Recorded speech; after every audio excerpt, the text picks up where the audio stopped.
For many, the Roswell UFO crash is simply a story. For others, it's a belief in something larger than ourselves. However, for one family, it is a fact. A legacy handed down through 3 generations, told with verity and certitude. The story of Jesse Marcel Sr.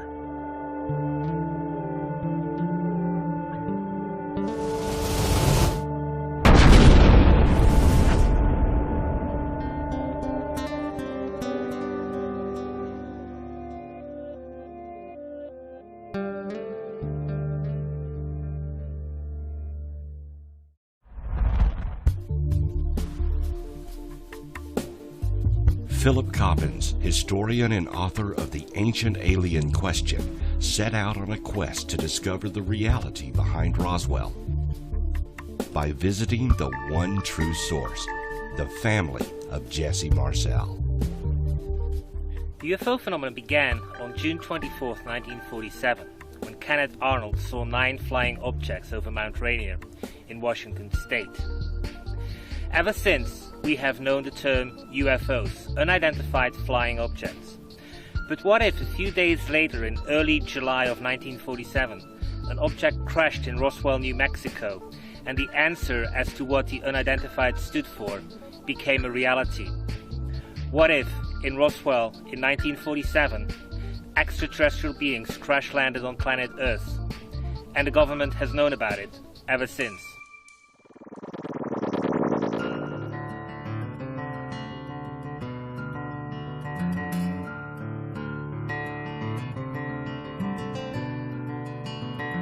The story of Roswell only began to get international recognition from the 1980s onwards. What had happened was that in the late 1970s, a few UFO researchers, specifically Stanton Friedman and Bill Moore, also known as William Moore, began to look into this story. William Moore, and together with Charles Berlitz, had just done a fantastic international best-selling book called The Bermuda Triangle. And riding on that success, they were looking for a follow-up. That follow-up became known as the Roswell Incident. It's a book about the possibility whether or not the story of Roswell happened. The story hinges on the testimony of one single person, Jesse Marcel. What had happened was that in their travels as UFO researchers, they had heard this rumor about this one guy who allegedly had handheld some of the material which had happened at a crash site of an extraterrestrial disk near Roswell, New Mexico in 1947. And both Stanton Friedman and Bill Moore went out in search of this man, who at that moment in time was still alive. His name is Jesse Marcel. The story of Jesse Marcel is the core of this documentary. It's the story of 3 generations of the Marcel family, and 3 Jesse Marcels as well at that, who all have been intrigued with whether or not the truth of Roswell should become known. And it's an interesting story, because here we have 2 generations who have handled this material with their own hands. The first person is Major Jesse Marcel.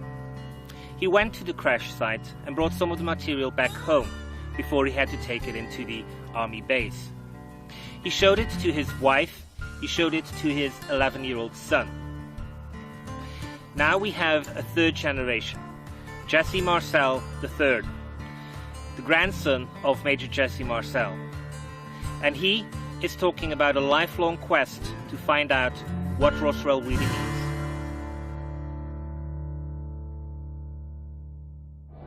It beckons the idea or the thought that, was there actually more to this first site than has been told?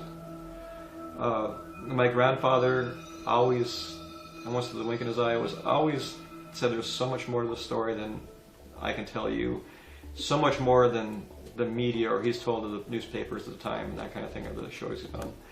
But I really believe there was a lot more to that first crash site than we know about, past the items, past the metal, past those materials. And this is the date we've narrowed this down to is somewhere around July 2nd, late the evening of July 2nd. Within a few days before that, people were seeing these things everywhere, describing them blue lights, describing them as saucers, like saucer plates, put together, flying across the sky.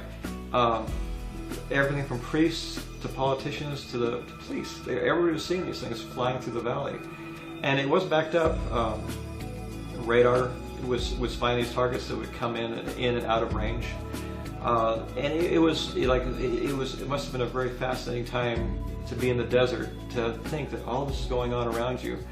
And again, thinking back this time, UFOs weren't talked about at all. It was nothing. I mean, it was, I think, a fascinating oddity, maybe, but it was nothing, no reality to it.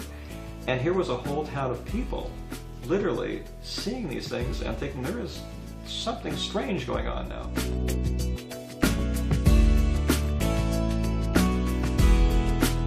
The legacy of Roswell has been handed down through 3 generations, not as an event that may have happened, but as a truth that cannot be denied. And therefore the evidence of Roswell is contained in the experiences of those who were actually there.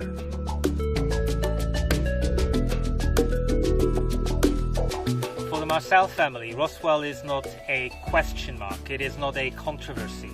There are no unknowns as to whether or not something happened. The question is just a matter of details as to where they came from, what has happened to the material, whether we have somehow benefited as a species from the material which the government secreted from 1947 onwards. But everything else, the truth that something landed in Roswell, is a family legacy which the Marcels have cherished for several decades and continue to do so. They have spoken out before, but now Jesse Marcel is ready to tell all. He knew what it was. He knew how big it was. And he knew that this kind of story, this kind of information could cause, this kind of information could cost you your life. This technology was very important to our government. It was very, very important that the government kept that information tight to their vest. They did not want it getting out. It was their property, no one else's.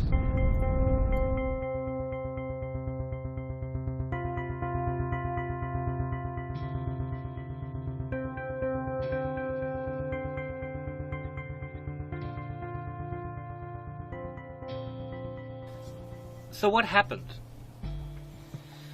For families like the Marcels, the Blanchards, there was never any doubt. This was true, this has happened. And of course there was the evidence in the I-beam in the kitchen a few years or a few months afterwards, when they were holding it and looking at it and seeing this is evidence of what happened. So what for the rest of the world has been speculation, and for very large sections of the world population today continues to be a question mark, for them it is an absolute truth. They know. And the Marcel family are so adamant in getting this out because for them it is a truth which needs to come out into the open. I have always, as a lot of people have thought about Roswell, why didn't they tell people about this? They felt we couldn't handle it, the people couldn't handle it. I've always thought that doesn't really make a lot of sense. I think people would have loved to have been able to been part of that UFO, that life does exist out there. The wonderment, the fantastic idea that we're not alone. I think it was more of our government knowing that they had a piece of technology that no one else had. And for us to stay on top, and just like any other top secret program, it was going to be kept, and kept very tight. Like when you think about the Mogul balloon, another top secret program. When in history have you ever seen where they release a top secret program to all the newspapers in color? Well, it's black and white. They bring it out. It's in every newspaper. It's on every radio, disclosing all these details about a top secret program. They decided that, well, obviously this Mogul balloon program, although important, had nothing in comparison to what they had found in the desert that day. So it was easy for them to give up a little bit to hold the prize. In 1947, if the government told you to keep a secret, it was considered your patriotic duty to hold that information. Jesse Marcel Sr. was loyal to his country, and above all else, he was a patriot. During the press conference, Marcel was told to pose with materials from a mogul balloon. Though he knew it was not the materials he had brought back from Corona, he complied with his orders. That says a couple things about him. One, he could be trusted with information that was obviously very valuable to the war, that they didn't trust, the 99.9% of the people with. And he was one of those people, it tells a little bit about himself and his ability to, you can imagine, I'm about to work with a team, I'm going to tell them where to drop a bomb, it's going to kill thousands and thousands of people. To take that responsibility and to be able to put yourself aside and follow your orders, and that's exactly what he did. He really paid for that later in life.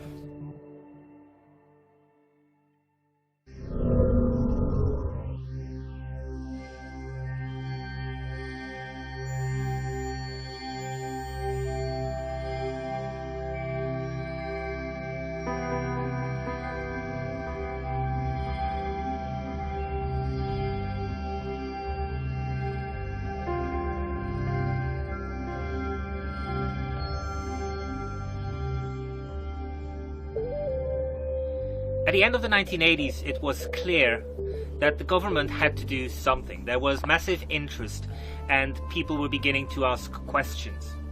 Even people close to American presidents were intrigued to find out what Roswell was really all about. And so in 1994, the American government said that something had indeed happened in Roswell which they couldn't speak about. That it was a secret project called Project Mogul, which involved special air balloons which were somehow floated into the top parts of the sky to find out whether or not atomic explosions had occurred somewhere. And so they couldn't explain this in 1947, which is why there was a cover-up. Now, it didn't answer really why there were bodies. And so a few years later, in 1997, the government came back and said, oh yes, we forgot about that, and the bodies you saw were not human bodies at all. They are test dummies, which we somehow put up in the sky and then dropped to the ground, and this is what people saw. The problem is that those test dummies didn't exist in 1947, and the government was saying that this somehow happened somewhere in the 1950s. And so what the American government is trying to tell you is this, that you have to believe them. That somehow in 1947 they lied, and that it was a special air balloon which they couldn't talk about. And then that somehow later on near Roswell crash dummies landed on ground, and that somehow the likes of Marcel, Blanchard and everybody else involved with the Roswell story is mistaken, that somehow they have put together two stories which happened several years ago, several years apart, and that they can't tell what really happened at Roswell, but that the American government knows perfectly well, and you just have to trust them that they know perfectly well. Not only had he performed this service for our military and done it perfectly, but then he was rejected and basically scapegoated, put in the center of a controversy which he would have loved to have talked to people about. It's something that he believed, he believed on his soul that this was something from another place. It was the wonderment, how he could add to the value of our own human existence to realize there's something else out there that actually came to visit us. Very specifically, so this technology does not exist. That what I found out there was not of this earth or built by human hands. He was very specific. He left no room to conclude that it was anything but. He wasn't one to say the government covered this up and it wasn't a weather balloon, but he kept to the high road and just said what I saw wasn't from here.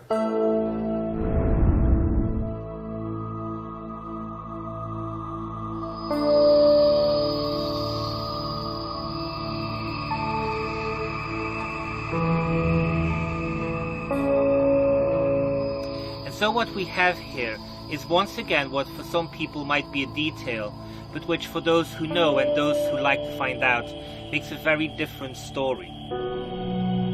Roswell is one of those things whereby really there is a question of belief. On the one hand you have family, the Marcel family, the Blanchards, who've never spoken out. All of these families know, and they know details about this story, which is where the beauty of the story lies. You have to believe that they remember what happened. And what they know is very simple. It is very basic. It is a story about a dad and a husband who one evening comes home and says to his family, "This is something you have to see, because from tomorrow onwards I have no idea what's going to happen." The American government might order a cover-up, or we might have an announcement to the world that something truly extraordinary has happened. But either way, I want you, my wife and my son, to be the first to know.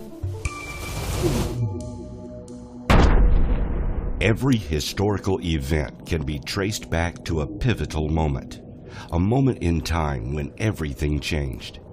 For the Marcel family, that moment was the evening when Jesse Marcel Sr. brought home a box of debris from the crash site. It is this moment when the event became real for them and would be handed down through each generation. My father looked on one of the beams. They're like little I-beams, anywhere from 4 inches, 12 inches, 18 inches, and there was a box that might have had several pieces that were longer than that. And they said, you look on them, it looks like an aluminum beam, I-beam cross-section, I cross-section, and it looked just plain. It looked like it was kind of the same material as the foil parts that he also brought back, and just had structure to them rather than a very light foil. And if you looked at them dead on, there wasn't anything appreciable, but if you held it at an angle, then these symbols would appear on in between the shoulders, it's called. And especially if you held up to the light a certain way, they became very perceptible. They were like a light violet in color. And my grandfather at that point remarked that you guys are probably the first ones to ever see this alien language in history. So nobody's ever seen this before. And that's always been an interesting part of the story. And you couldn't see them straight on, so they're almost like it hasn't been said, but from what almost like a hologram, in that they had dimension only once you angle them at a certain degree. Crescent moons, dashes, dots, that sort of thing. And it took, like I said, it took on this really strange appearance. There was a lot of rather thick foil-like material, kind of not a shiny aluminum, but burnished or a slate gray type of aluminum metal. There was black plastic type debris like bakelite, which was shattered. It was very brittle material. And then there were fragments of what appeared to be I-beams, relatively small, but the typical I-beam type configuration. So 1947 could have been the dawn of a new age. To some extent it was. It was the age when the UFO phenomenon began. But the UFO phenomenon is a question mark. And 1947 could have been an answer. Just after the Second World War, we could have been told that after all the horrors of the Second World War, the millions of people who died, that actually we were not alone in the universe. That this path which we walked on isn't just ours, but one which is walked by various other species. And some of these species come to planet Earth. That there is definitive proof we are not alone. Imagine for a brief moment in time what that world would look like. But instead what we've had is 60 more years of question marks, of cover-ups, of denials and crazy stories told sometimes by the government and sometimes by people who just want to become part of the Roswell story. But so far we still have a question. And what Jesse Marcel and his entire family have always known is that it is not about questions. They know that there are answers. They have seen it, they are absolutely convinced because they know. And so when they tell you that they know, we should take it for value. We should take it as is. The truth of Roswell is that something happened in 1947, in the early days of July. Something crashed just north of Roswell and broke into 2 pieces. Jesse Marcel found one piece and took it home with him, showed it to his family. A few days later, when that material was all cleared off, they found a second crash site containing victims of the wreck. And at that moment in time, our world changed, because rather than a public revelation or public awareness of the UFO phenomenon, a government cover-up was put in place. Roswell remains a question mark, but only if you do not want to believe that there is an answer. Under orders from Colonel Blanchard, Jesse Marcel and a man in plain clothes took the crash debris back to the Roswell Air Base. There it was flown to Wright-Patterson and sequestered away to be studied. The broken pieces of the craft were kept in a secure location codenamed the Blue Room, and the legend of Roswell was born. What is the Blue Room? Various question marks exist as to whether or not there is a facility at Wright-Patterson Airfield Base, which really is the container of everything which your government doesn't want you to know. It is said that within the Blue Room, the secrets of UFOs can be found. And some even suggest that the name Blue Room has to do with the fact that in the 1950s there was a government inquiry called Project Blue Book, which allegedly went in search of the truth as to what UFOs were all about, but in reality was just another cover-up. It's probably no coincidence that one of the people who was involved with Project Blue Book was Roger Remy, the guy who in 1947, a few years later, told Jesse Marcel to deny the truth as to what happened in Roswell. He was the one who pushed a weather balloon into Jesse Marcel's hands and basically told him to go on the record and say that he had misidentified a weather balloon as a flying saucer. When it went to Hangar 18, that was pretty much the end of my grandfather's direct contact with the material. You know, up to that point he was able to handle it, that sort of thing.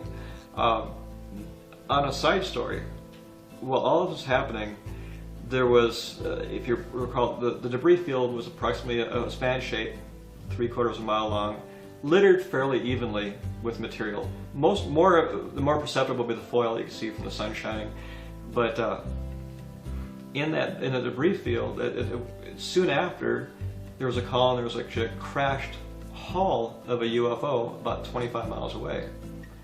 Now, my grandfather was not involved in that whatsoever. He did not see it, he wasn't part of it, but he also stood by the people who saw it. He said, I didn't see it, but the people who talked about this, I believe them. I mean, there's no reason not to believe his co-workers and other people in intelligence. When they went out to investigate it, you know, so why didn't my grandfather investigate that site? The bigger this became, the military does like to compartmentalize things. They would not want to have one individual having all of the information. So it goes hand in hand as to why he would not have been part of that second site. The second site was interesting. There's reports of alien bodies, of an alien that actually had lived and through the crash injured but was alive. And that became there was a lot of, the story came down to where on the base there's medical work done on cadavers of aliens, that sort of thing.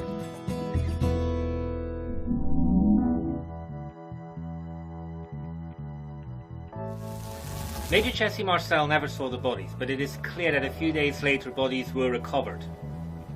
And so what we have here is a story of two halves. The story of somebody who has handled material which he absolutely knew was not of this earth. And a few days later he probably got confirmation when they found the bodies that indeed this material came not from this planet. In the 3 weeks following Roswell, Jesse Marcel was given leave, and we don't know what happened, whether he was put somewhere and questioned or whether he became part of the people who was allowed to investigate the Roswell crash any further. But it is clear that once he returned to Roswell, either immediately or in the coming weeks, that he began to speak to other people.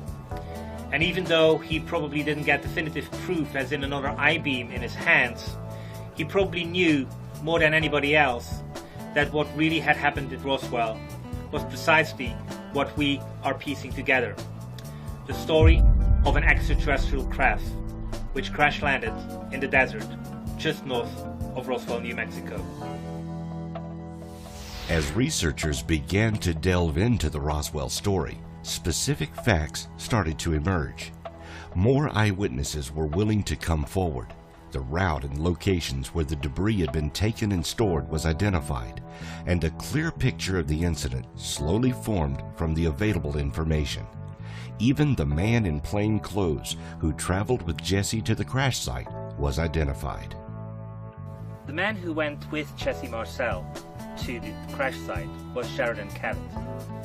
For a number of years he was only known as Cav, and then his name was identified as a man from the Counterintelligence Corps at Roswell. Only in the 1980s did Sheridan Cavett begin to relate his side of the story, and he wasn't willing to say much. Basically, he says, early on, that he wasn't there, that he wasn't even in Roswell when the alleged Roswell crash happened. He says that Jesse Marcel was never there. And then when some inquiries began to push further, he really began to open up a bit.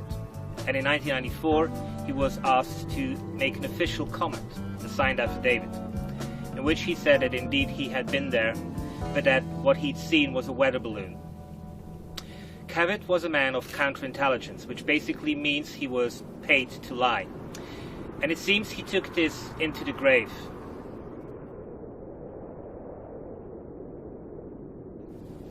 Brigadier General Roger Ramey was the head of the 8th Army Division in Fort Worth. A few days before Roswell, he actually said that there was no such thing as UFOs, that what Kenneth Arnold had seen over Mount Rainier in Washington state were just misidentifications of something else. In 1952, when there was a big UFO flap over Washington, he would once again say that there is no truth whatsoever to UFO phenomena.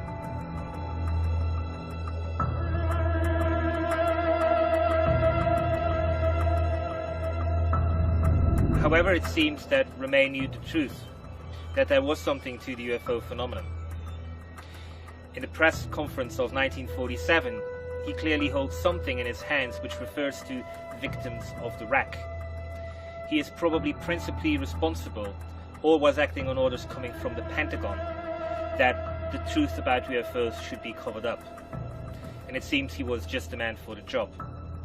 And in 1952, when Washington gets one of the biggest waves of UFO sightings ever seen, he is once again the man on the job who says that the American people have nothing to fear about, that all of this is perfectly normal. It's just business as usual. ET doesn't exist.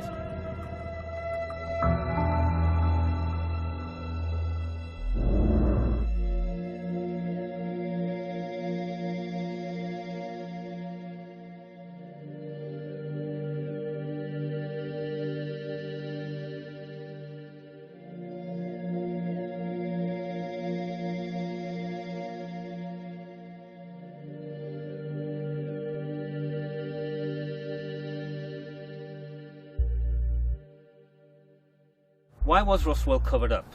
Many people have said that it happened because the American government wanted to benefit somehow from the technology it had recovered at the crash site. But I think really what pushed it home was the fact that they had to announce that alien life existed. And I think in 1947, the people, and especially the American government, were simply not ready to do so.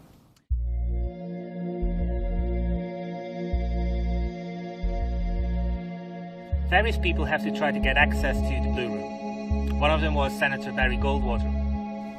He wrote to the likes of Curtis LeMay asking for information and or access to the Blue Room. There are various renditions as to the reply which Curtis LeMay gave him. They differ on the amount of expletives used. But basically Goldwater was told that in no circumstances was he ever going to see the inside of the Blue Room. Goldwater wasn't acting on his own. It is a little-known fact that Goldwater was very good friends with Colonel Blanchard, and probably for many years the two of them tried to get to the truth as to what had happened after Roswell with the debris which was recovered from the crash site. There's a reason why Goldwater became interested in Roswell. It's a little-known fact that Goldwater and Blanchard were very close friends.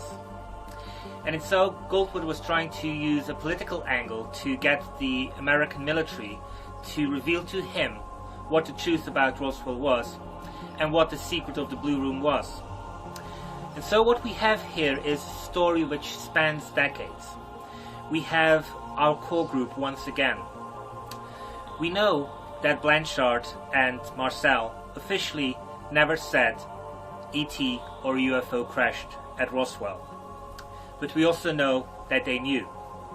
And behind the scenes, they sometimes spoke to certain people who they knew or thought they might help, and who they knew had an interest in the story as well. The Roswell story continued to spread behind the scenes and within the confines of top-secret circles. However, within the Marcel family itself, questions ran deep as well. Not about the existence of extraterrestrial life, but the meaning of it all. By bringing home materials from the crash site, Jesse Marcel had set into motion a quest for understanding that would endure through 3 generations, beginning with his son, Jesse Marcel Jr. Because at that era, flying saucers were in the rage. You read about these reports in the papers, and the sensational magazines, and things like that, which tend to degrade the story. I never discussed this with any of my friends either. I had a lot of friends and acquaintances in Roswell, and I can definitely say I never even told them about what was going on. I felt that maybe this was a probe that happened to land on our planet from someplace else. From another planet. In other words. We felt it was all a very unique experience, that we just happened to be at the right place at the right time to see this. In those early days, it never was a question, it was just a truth. They had the evidence in their hand and they could stare at it. They saw alien inscriptions, an alien language, and they probably wondered what really had happened in Roswell, whether it was an accident or whether it was something more, where these people came from. And so imagine you have this evidence in your hand, but you still have questions. Well, my initial reaction was maybe most of these were hoaxes and maybe a misidentification of things, but I do know of one that was not a hoax or misidentification. They were, again, looked like the same type of material that the foil-like material made of. Metallic, dull gray aluminum, except very light again. I did not try to bend it or stress it in any way, although the piece I remember looking at was about 12 to 18 inches in length. Both ends, I think, were shattered or broken off, wasn't as clean cut. And the material thickness appeared to be about a 1/16 of an inch. Well, the most unusual part of this whole thing was what was on the I-beam, on the inner surface of the I-beam. Because as you look at it head on, there appeared to be a type of writing on the mainframe itself.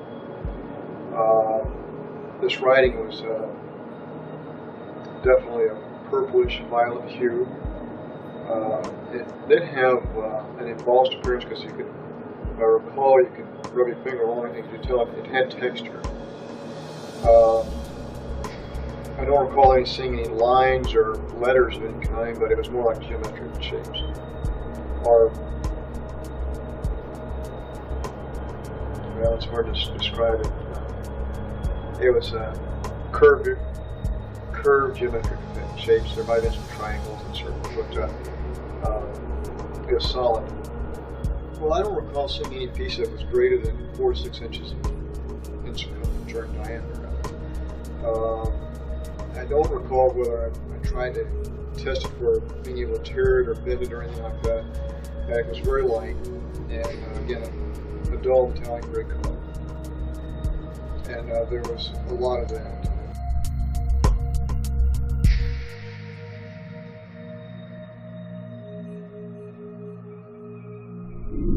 Despite the fact that Jesse Marcel was forced into a lie, personally, with his family, he was always clear, because it was undeniable that what he saw and had in his kitchen that one night in July 1947 was evidence of extraterrestrial visitation. And so he raised a family up with the knowledge that we were not alone. His family are probably unique, or at least almost unique, on this planet, because they are the ones who were raised in an environment where their parents and their grandparents knew that what happened in 1947 was the existence of extraterrestrial life. And so the likes of Jesse Marcel III is spectacular, because here we have a man in his 40s who's absolutely aware since birth that we are not alone. Everything he's done in his life, his explorations into physics, his look upon life, when he looks up to the sky, he realizes certain things which none of us can really grasp, because he has been raised with the absolute knowledge that we are not alone. It didn't change. My grandfather didn't change in any respect for the next 20-something years. He didn't really see it change his personality at all. One introspection about that is that there's a lot of things about, was he scared of the intelligence that he came in contact with? And that was never the case. He was more scared of his own government than he was of this intelligence that he come across. Despite the fear of any ramifications Jesse Marcel Sr. may have endured, he did talk with his family about the incident. This usually consisted of brief conversations over the years, sparked by some headline or media event in the news. However, Jesse Jr. often talked with his son about the pieces he handled and the infamous I-beam with alien text embossed on it.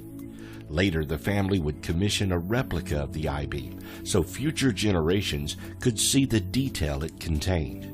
While in Roswell, Jesse and Philip discussed the I-beam's construction. Well, this is the I-beam that we created. It's basically, it's a similar size, the width, the thickness, that sort of thing, that my father described. And the placement of the symbols along it, the colors of the symbols are matching the violet colors that they talked about. And we're not quite sure, we don't have the order of them, that kind of thing. So this is more representative of what it would have looked like, what it would have felt like as far as the size goes. It would have been, as per description of my grandfather, much lighter than this, much stronger than this. But that's pretty much it. And how many did your grandfather say that were amongst the wreckage? Well, my father had mentioned, he said there's about 30 different symbols, to the best of his recollection. My grandfather didn't give a precise number. He talked more about crescents that face each other and that sort of thing. He did scribble down some ideas of what he remembered them, along with my father, of course. So about 30, not a certain order, but the size is correct though, and you know the kind of the outline is fairly correct, and how the symbols lie between the shoulders of the I-beam. In past, we've been talking. It looks like, again, speculation, but it might have been some kind of map. During this interview, Jesse III makes a startling revelation regarding the I-beam, in that Colonel Blanchard visited Jesse Sr. a few weeks after the event and brought the I-beam back to the Marcel home. When he returned every piece to the military base. He did exactly as he was told. Well, sometime after that, Colonel Blanchard, who happened to be a good friend, Blanchard and his wife, came over and they liked to play cards with my grandparents. And they played bridge once a week in the evenings. And after everything was gone, the story had died down, Colonel Blanchard brought over a piece of an I-beam. And as my father talking about it, he remembers them standing over the sink in the kitchen and the light coming through the window and taking a look at it. There's a big question whether that I-beam, that piece, didn't stay with my grandfather. Knowing the importance of it, I'm not quite sure if it's that Blanchard had more of it, and maybe it's somewhere there is more of it on that side too, but there's a good possibility that my grandfather that retained that piece. And so this is pretty much what Colonel Blanchard brought back to the Marcel household. Exactly. This is what he would have brought and stood over the kitchen sink with my grandfather, looking into the light coming through the kitchen window.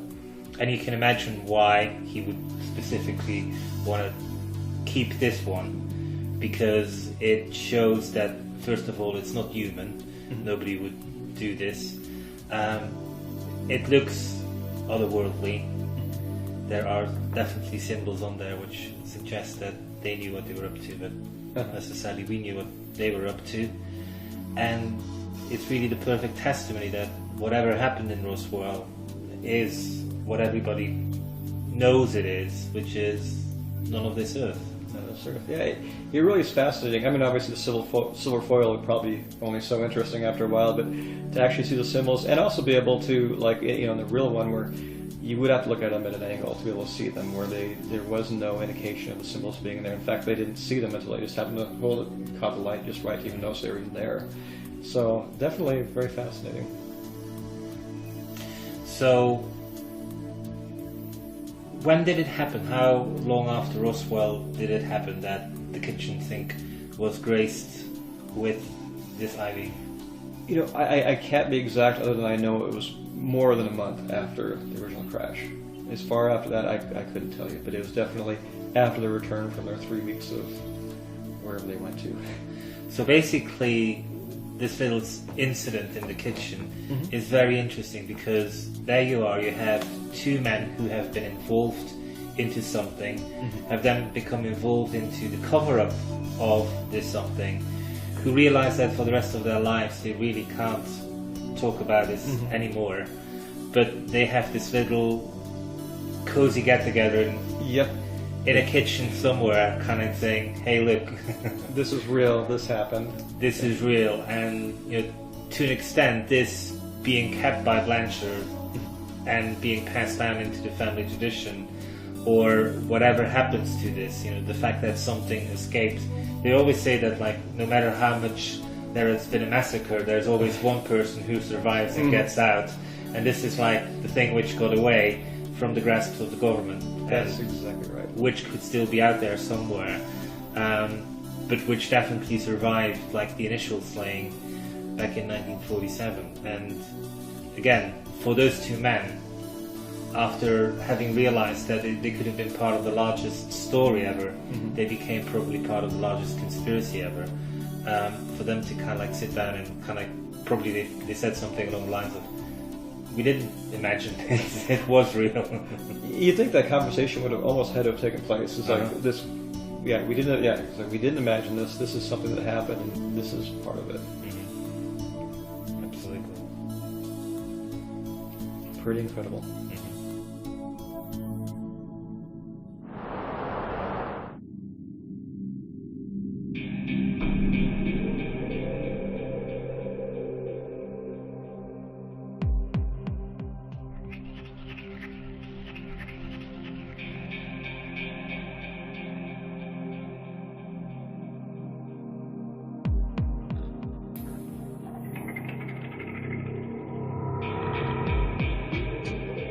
He was a ham radio operator. Just loved to communicate with people he'd never seen, never talked to from all over the world. And that again was a good part of his life. He didn't change much during those years. I actually think he changed more in the early 70s than he did in the previous 20, 25 years after the event. The man that I remember in my youngest memories was someone who had a great deal of weight on his shoulders. He, you know, on a personal level, I remember actually him in tears on his couch, head in hands, talking about all the people he had killed in the Second World War. Him dropping the bomb, where it was dropped, that it was his fault, that there had to have been a better way to do it. You know, he really suffered deeply from that, and he had all this pressure from what he'd done. And then when you add Roswell on top of that, so he was questioning his very, you know, down to his very moral fiber about were his actions moral, were his actions something he was going to pay for with his very soul. After everything he'd done for our military, he decided that he wanted to separate himself, and he actually destroyed his medals that he had won during the war, or was received during the war. And I don't remember him talking much about his military career after that. He just had enough. And like I said, that's where he had taken the whole weight of the Second World War in Roswell and put him on himself. He was never one to say, well, he was part of a team, he was a cog. He always put himself in that position to take all the heat, all the weight of what had happened. Over the years, various metals have surfaced and were proclaimed to be debris from Roswell. None of it has ever been verified. So is it possible that Colonel Blanchard sequestered away some of the artifacts from the Roswell crash? If Colonel Blanchard retained one of the I-beams, where is it today? Did he leave an I-beam with Jesse Marcel, perhaps as a token memorial? Or could Blanchard have kept a piece for himself? I believe that there is still a piece of it out there. That there was, as the story goes, it's late at night. My grandpa scoops up all the material, puts in the box, and leaves. My grandmother opens up the back door, sweeps out the little pieces that are left, and they go on the ground, and eventually a concrete pad is poured, and they might still be there today, or might not be, and that sort of thing. That piece that Blanchard had looked at with my grandfather, would have Blanchard had more than one piece? Did he keep some of it behind himself? Was that one way of him giving a piece back to my grandfather? Because he was very well aware. I mean, he was one that set down the orders that it all comes back, and it's, you know, I would speculate that he still had that piece, and that, okay, what would my grandfather have done with it? The route where somewhere along the bayou in Louisiana. Who else could he trust to bring over a piece of the debris that he shouldn't have had? Because obviously, the same with Blanchard, should have been able to keep a piece of it, but yet he did. And by him being willing to go over to my grandfather, and still, obviously, there's a trust there that to look at it and go through it. There was a very strong bond, and I would have no doubt that they didn't even become closer after that. So the story of Roswell is really basic. It's the story of a family, a few families, and what they knew. And the question, can we accept it? The American government has since put so many more layers to this story, simply because they know that at heart it is a very basic story, and they want people to doubt it. They want people to question. And if they succeed in putting question marks next to this story, then they have won. And the idea that the Blue Room was created to contain and guard this information, a place that was obviously to be admitted to the Blue Room, to be able to see the debris, was you had to be of a certain level of government there. With the Blue Room created to hide the debris, the alien debris, the alien technology, was perhaps the most guarded secret in all of the world, matching, if not exceeding, that of the nuclear bomb program. It's always interesting to think back, well, why the Blue Room? And this is just through a little bit of research, that the Blue Room is in Hangar 18, the number 18 is the atomic symbol for argon, which burns blue. Argon is also used to eliminate oxygen. If you want to protect something from oxygen, you would bathe in argon. And it's interesting how it later came out, Project Blue Book, all these things. It's interesting how, in a way, how this all pieces together. Maybe it's all coincidence, maybe not. But the Blue Room was the site that was born out of Roswell, of this crash site.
No one knows if the Roswell debris is still hidden in the Blue Room at Wright-Patterson, or if it's been moved to Area 51 or any number of secret vaults the government controls.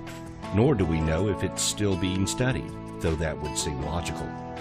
We do know the legacy of Roswell will be with us for some time to come, and in time, more revelations about that faithful day may still be gleaned from sources close to the story, such as the Marcel and Blanchard family.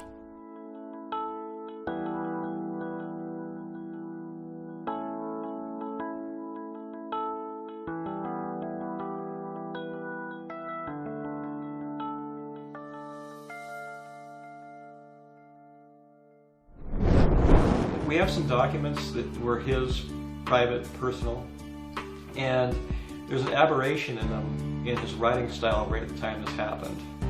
And we're going to seek out some ourselves. We don't be too. We want to have professionals look at it and tell us, am I just crazy in this thought, or is there actually something here? And my premise is that he left a trail of breadcrumbs. That there's a lot of story left.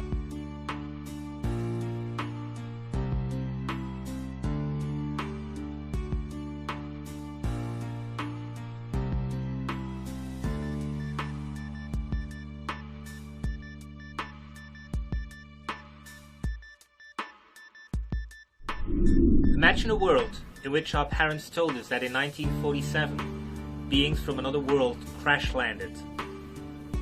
That ever since we live with the knowledge that we are not alone. That is a vastly different world, and in my opinion, a vastly more beautiful world than the ones we live in right now, where we are trying to peel back layers of an onion, trying to get to the truth. The truth for the Marcel family is that it happened. The Marcel family is primary evidence, primary eyewitness people who held this material in their hands. One of their endearing moments is Major Jesse Marcel and Blanchard one evening in the kitchen over the kitchen sink, holding an I-beam in their hands and saying, "Do you remember this? This is what is real." And despite millions of people who will never know, and a government who is trying to deny that this ever happened, what I'm holding in my hand and what I'm showing to you is definitive proof of what happened. We do not know what happened to the I-beam.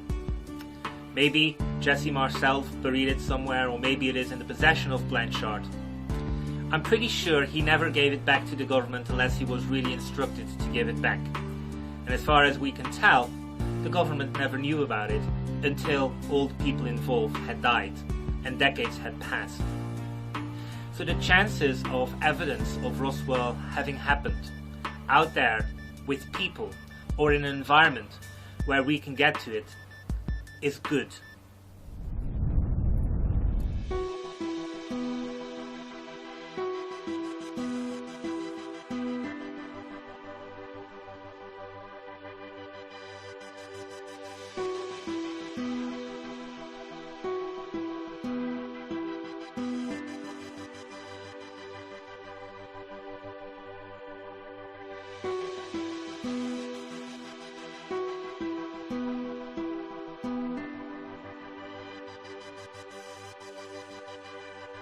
The Marcel family has continued to search for their grandfather's diary and records. Recently, after shooting the interviews for this documentary, Jesse III located Marcel Sr.'s lost journals from his time at the 509th Air Base. The journal reveals that Marcel Sr. knew much more about the incident, and there is evidence that Jesse Marcel Sr. did in fact hide some of the wreckage from the crash, and it's been hidden away for decades. There's still information to be gained in old photographs and government documents, that sort of thing. But there's one thing about being a descendant of his. We do have some of those private documents. He actually wrote part of a book to start out with. He kept a diary of his life. It was more of a journal as an entry of different. It reads like a history book. Entries, Truman, whatever he was interested at the time, he wrote down what he thought about. And, you know, there might be some information there.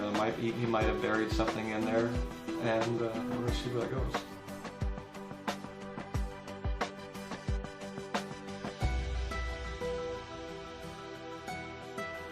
I became interested in Roswell in the early 1990s, as so many others. And for many years, decades now, I had various question marks. Certain things about Roswell just didn't make sense. It is clear that the American government is lying, but about what?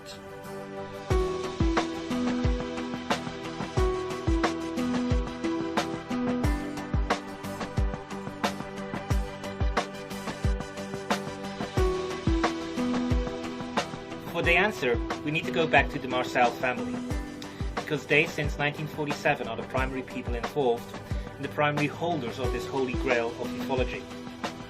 They are the ones who know that what happened in 1947 in Roswell, New Mexico is real, that an ET being was recovered, that something out of this world crash landed there. They know because they handled the material themselves. For 30 years, they kept quiet. In the last 30 years, they have done their best to tell the world that they are unique witnesses to one of the most unique events ever in human history. The existence of extraterrestrial beings. Fact that we are not alone in the universe.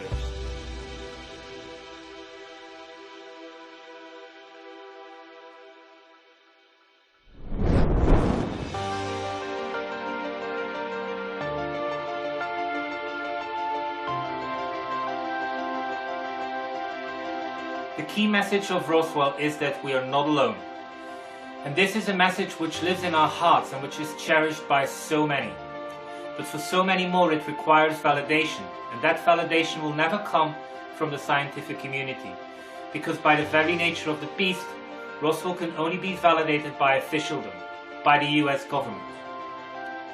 And so to put that final stamp of approval that something happened in 1947 will truly change mankind forever. And at that moment in time, we will no longer become global citizens, but universal citizens. I personally cannot wait for that moment to happen.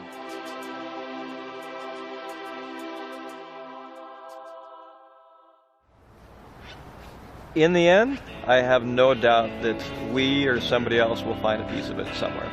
That it just, in the information age we're in, there's somebody will come forward, a piece of evidence will be found. If it's there, one of two things will happen. A civilian will find it, or the government will find it. Either way, and I can't imagine that there isn't a piece of it still out there somewhere. Can you believe in that? I don't know.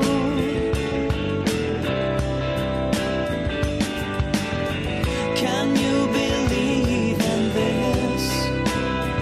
They tell me so.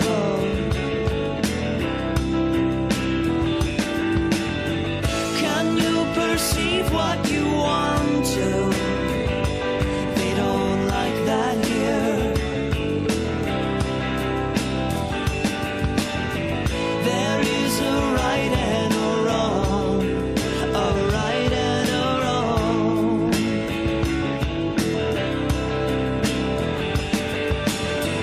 What you think that you see isn't real, isn't real. What you think that you know isn't true, isn't true. What you think that you see isn't real, isn't real. What you think that you know isn't true, isn't true, isn't true.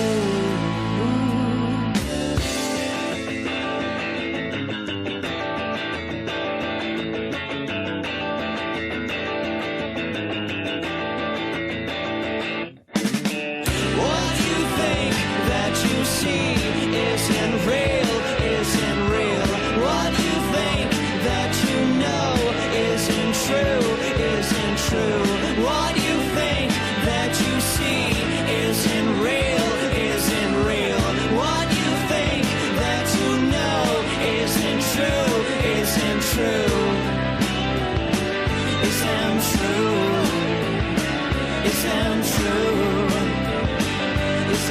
true.